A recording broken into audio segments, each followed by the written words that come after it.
Everyone, कैसे हो आप सभी। स्वागत है आपका अपने चैनल टीचिंग विद वाणी में। आई होप आप सभी अच्छे होंगे और अपनी तैयारी को बेहतर कर रहे होंगे।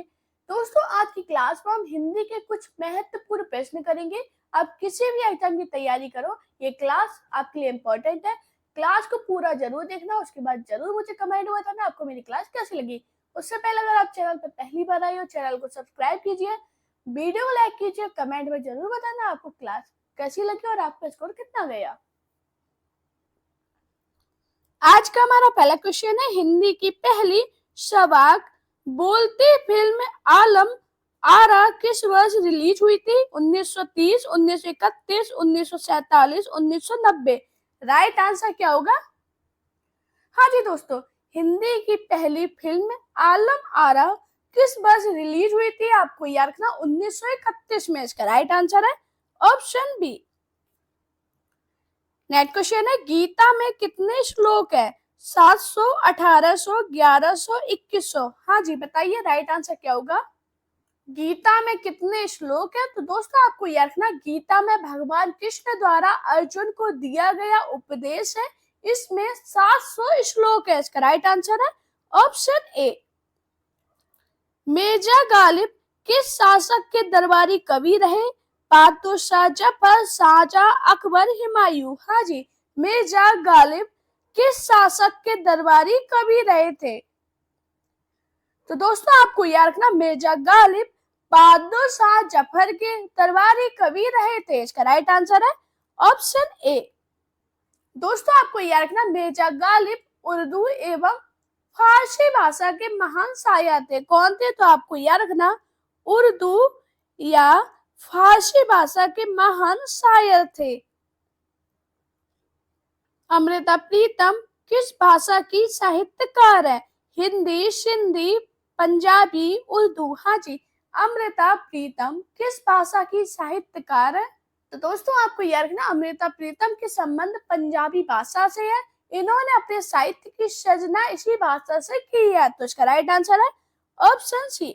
मैंने क्या बताया? अमृता प्रीतम का संबंध पंजाबी भाषा से है। कुमार संभव के रचयिता कौन है? सूरदास, कबीर, कालिदास, तुलसीदास। हाँ जी, कुमार संभव के रचयिता कौन है? तो दोस्तों आपको याद रखना, कुमार संभव के रचयिता कालिदास है। इसका राइट आंसर है ऑप्शन सी। बात करें सूरदास की कौन सी रचना है जो बहुत फेमस है, तो आपको याद रखना, सूर सागर। कौन सी है? सूर सागर है। कबीरदास की सभी को पता है कौन सी रचना है? बीजक। हाँ जी, बीजक। और तुलसीदास की जो इम्पोर्टेंट रचना पेपर में काफी बार पूछी जाती है, आपको याद रखना, कवितावली। कौन है? कवितावली। रसखान, रहीम, देव, रत्नाकर आदि कवि मुख्यतः किस बोली में रचना करते थे? अवधी, बघेली, ब्रजभाषा, मगधी। हाँ जी, रसखान, रहीम, देव, रत्नाकर आदि कवि मुख्यतः किस बोली में रचना करते थे? आपको याद रखना, ब्रज भाषा में। इसका राइट आंसर है ऑप्शन सी। नेक्स्ट क्वेश्चन है, बच्चों की कहानियां लिखने वाले और चाचा चौधरी पात्र के रचनाकार कौन है? आबिद सुरती, प्राण कुमार शर्मा, अनिल कुमार, अनंत पाई। राइट आंसर क्या होगा? तो दोस्तों आपको याद रखना, बच्चों की कहानियां लिखने वाले और चाचा चौधरी पात्र के रचनाकार प्राण कुमार शर्मा है। इसका राइट आंसर है ऑप्शन बी। प्रथम विश्व हिंदी साहित्य सम्मेलन सन में आयोजित किया गया था। रिक्त स्थान के लिए उचित विकल्प कौन सा है? राइट आंसर क्या होगा? हाँ जी, तो दोस्तों आपको याद रखना, प्रथम विश्व हिंदी सम्मेलन सन 1975 में नागपुर में आयोजित किया गया था। इसका राइट आंसर है ऑप्शन डी। मेघदूत के लेखक कौन है? कालिदास, तुलसीदास, सूरदास, कबीरदास। हाँ जी, मेघदूत के लेखक कौन है? तो दोस्तों आपको याद रखना, मेघदूत के लेखक कालिदास है। इसका राइट आंसर है ऑप्शन ए। संगीत राज के रचयिता कौन है? राणा कुंभा, देव, जयदेव, भूषण। हाँ जी, संगीत राज के रचयिता कौन है? तो दोस्तों आपको याद रखना, संगीत राज पुस्तक के लेखक राणा कुंभा है। इसका राइट आंसर है ऑप्शन ए। दोस्तों आपको याद रखना, राणा कुंभा बहुत विद्वान थे और कई विद्वानों एवं साहित्यकारों के आश्रयदाता थे। इनकी अन्य प्रमुख रचना की बात करें तो आपको याद रखना संगीत मीमांसा। कौन सी रचना है? तो आपको याद रखना संगीत मीमांसा। बहुत इंपॉर्टेंट ये रचना है राणा कुंभा की।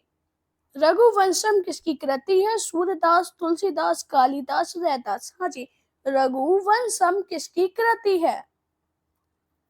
तो दोस्तों आपको याद रखना जो रघुवंशम है ये कालिदास की कृति है। इसका राइट आंसर है ऑप्शन सी।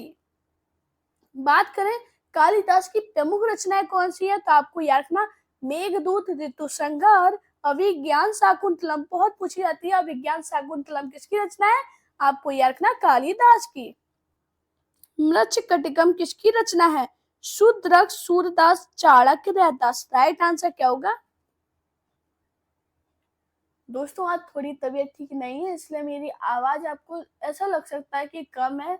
चलिए अच्छी वीडियो आएंगी, आप लोग बस सपोर्ट कीजिए, आप लोग डेली सपोर्ट कीजिए, डेली आप लोग क्लास को देखिए, अपने दोस्तों के साथ शेयर जरूर किया कीजिए। आप सभी से रिक्वेस्ट करूंगी प्लीज चैनल को सब्सक्राइब कीजिए। बहुत मेहनत से आपके लिए क्लास बनाते हैं, चाहे किसी भी हालत में हो आपके लिए क्लास जरूर आती है। तो प्लीज उस मेहनत के लिए चैनल को सब्सक्राइब जरूर कीजिए। अभी बताइए मृच्छकटिकम किसकी रचना है? आपको याद रखना शूद्रक की। इसका राइट आंसर है ऑप्शन ए। बात करें मृच्छकटिकम, इसका अर्थ क्या होगा? तो आपको याद रखना मिट्टी का खिलौना। क्या होगा? मिट्टी का खिलौना। हाँ जी, आपको याद रखना पेपर में पूछा गया है तो आपको याद रखना मृच्छकटिकम का अर्थ क्या है? मिट्टी का खिलौना। या बात करें मिट्टी की गाड़ी। भरत मुनि की रचना कौन सी है? सभी को पता है भरत मुनि ने किसकी रचना की? नाट्य शास्त्र की। इसका राइट आंसर है ऑप्शन ए। दिए गए विकल्पों से रिक्त स्थान के लिए सही विकल्प बताइए। आदि कवि ने संस्कृत में रामायण की रचना की। बताइए राइट आंसर क्या होगा? इसमें आपसे एग्जामिनर ने ये भी देख लिया आपकी वर्तनी कितनी शुद्ध है, आप कितना शुद्ध लिख पाते हो। अभी बताइए राइट आंसर क्या होगा? अब दोस्तों ये जब क्वेश्चन बना था तो इसमें दो ऑप्शन सही थे और दोनों एग्जामिनर ने सही माने थे और ये क्वेश्चन कॉमन में चला गया था। जिसने भी जो आंसर लगाया था वो सही गया। तो आपको याद रखना इसमें राइट आंसर क्या होगा? ऑप्शन ए और ऑप्शन डी। हाँ जी, आप देखिए ऑप्शन ए और ऑप्शन डी सेम लिखा है, सही लिखा है। ये क्वेश्चन कॉमन में रहा है लेकिन इम्पोर्टेंट क्वेश्चन है। इससे आपको ये समझ में आता है आपके एग्जाम में वर्तनी से भी क्वेश्चन बनते हैं तो आपकी वर्तनी कितनी शुद्ध है ये आप पे डिपेंड करता है आपने कितने चीजों को शुद्ध तरीके से समझा है। कवि और उसकी रचना का कौन सा जोड़ा सही नहीं है? शिवराज भूषण, भूषण, शब्द रसायन देव, परिमल, सूर्यकांत त्रिपाठी निराला, उद्धव शतक, भारतेंदु हरिश्चंद्र। राइट आंसर क्या होगा? तो दोस्तों सबसे पहले बात करें भूषण की कौन सी रचना? शिवराज भूषण, ये तो सही है। देव की रचना शब्द रसायन, ये भी सही है। निराला की रचना परिमल, ये भी सही है। जबकि बात करें उद्धव शतक, उद्धव शतक भारतेंदु हरिश्चंद्र की रचना नहीं है। इसका राइट आंसर है ऑप्शन डी। बात करें उद्धव शतक किसकी रचना है? आपको याद रखना जगन्नाथ दास रत्नाकर की। किसकी है? रत्नाकर की रचना है। शब्द शक्ति कितने प्रकार की होती है? 2, 5, 3, 7। हाँ जी, बताइए राइट आंसर क्या होगा?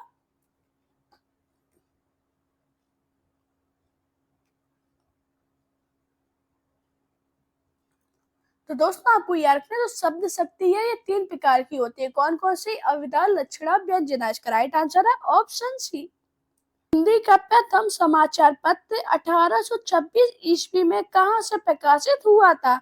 दिल्ली, कलकत्ता, मुंबई, मद्रास। हाँ जी, हिंदी का प्रथम समाचार पत्र 1826 ईस्वी में कहाँ से प्रकाशित हुआ था? आपको याद रखना कलकत्ता से। इसका राइट आंसर है ऑप्शन बी। अब बात करें हिंदी का पहला समाचार पत्र कौन सा है? तो आपको याद रखना उद्दंत। हाँ जी, उद्दंत मातंड, बहुत इंपॉर्टेंट है। अब बात करें इसकी पूरी डेट क्या है?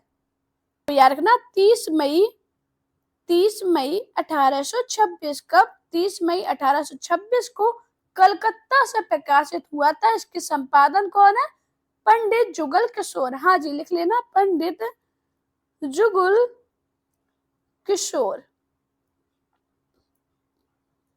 भाषा को बोलते समय होने वाले उतार चढ़ाव को क्या कहते हैं? अनुतान, अवरोह, संगम, आरोह। हाँ जी, भाषा को बोलते समय होने वाले उतार चढ़ाव को क्या कहते हैं? आपको याद रखना, अनुतान। इसका राइट आंसर है ऑप्शन ए।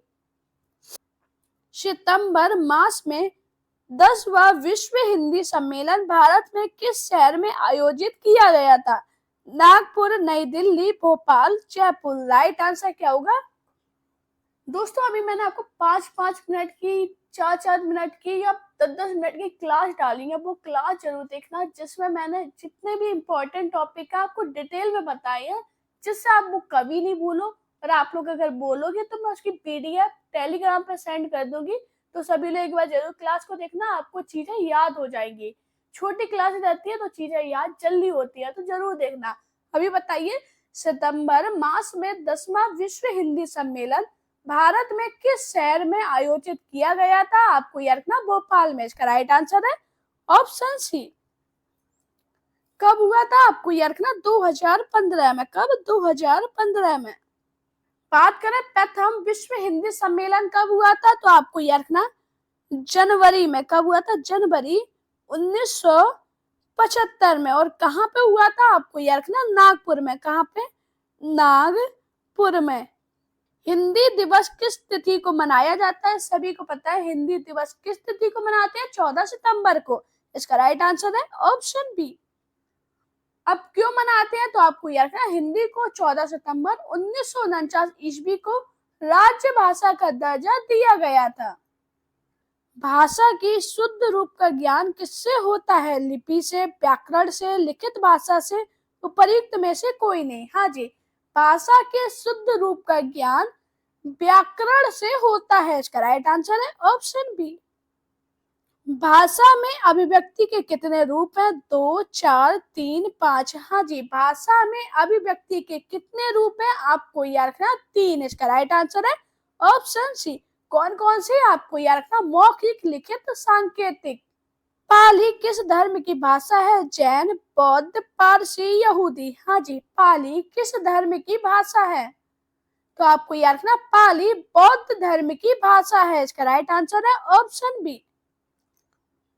भारत का शेक्सपियर किसे कहा जाता है? चाणक्य, व्यास, कालिदास, अज्ञे। बहुत इंपॉर्टेंट क्वेश्चन है और इजी क्वेश्चन है, तो आपको याद रखना, भारत का शेक्सपियर कालिदास को कहा जाता है। इसका राइट आंसर है ऑप्शन सी।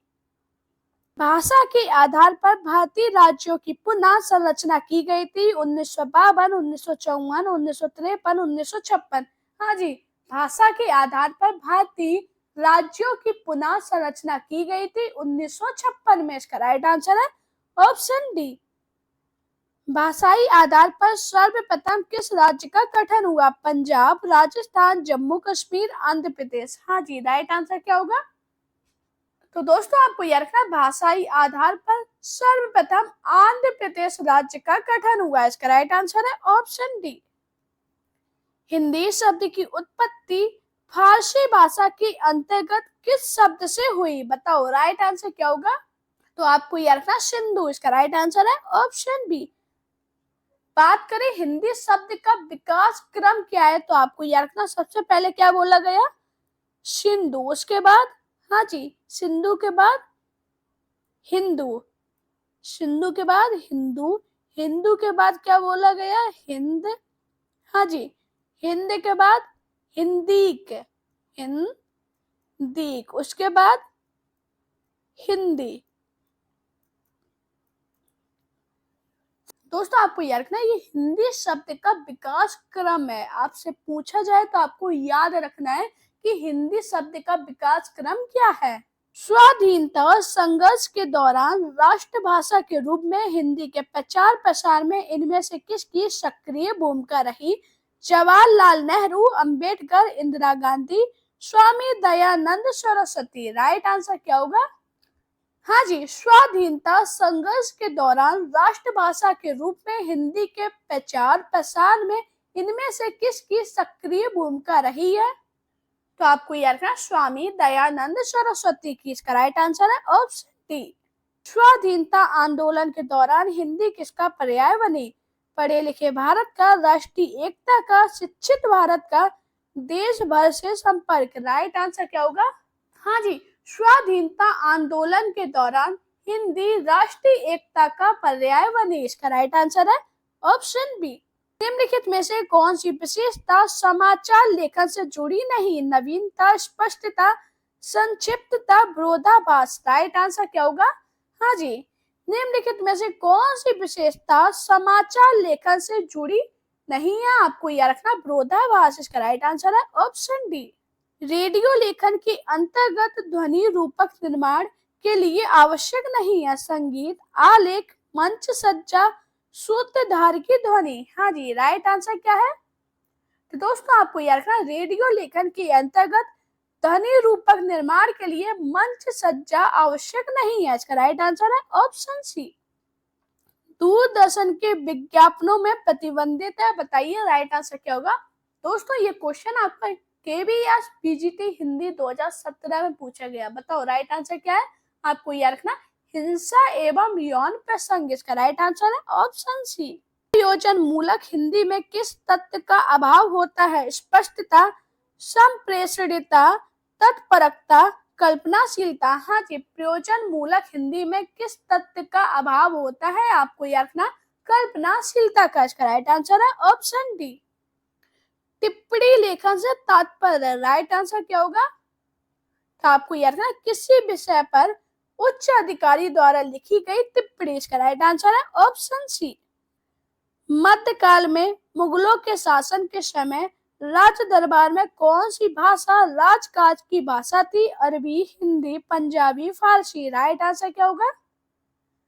तो दोस्तों आपको याद रखना मध्यकाल में मुगलों के शासन के समय राज दरबार में राजकाज की भाषा फारसी थी। इसका राइट आंसर है ऑप्शन डी।